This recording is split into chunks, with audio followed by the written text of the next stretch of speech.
जळगावकरांसाठी एक आनंदाची बातमी आहे, ती म्हणजेच जळगाव विमानतळावरून अखेर जळगाव पुणे विमानसेवा सुरू होणार आहे।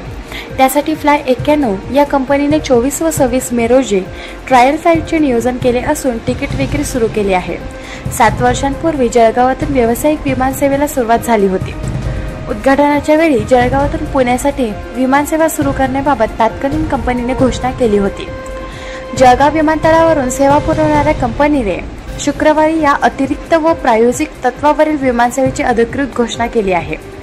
त्यानुसार जळगावातून 24 व 26 मे रोजी ट्रायल फ्लाईट दाखवल्या आहेत। या दोन्ही दिवशी दुपारी 2:10 पुण्यासाठी फ्लाईट उड्डाण भरेल, ते पुण्यात 3:25 लँड होईल। अर्ध्या तासाने ही फ्लाईट परतीसाठी पुण्यातून 3:15 उड्डाण भरून जळगावात 5:20 लँड होईल। तिकीट दराबाबत बोलायचं झाल्यास ट्रायल फ्लाईटसाठी जवळपास 1991 आणि 2450 रुपये इतके तिकीट दर ठेवण्यात आले आहे। प्रकाश बोरसे यांचा रिपोर्ट, मानवहित न्यूज, जळगाव।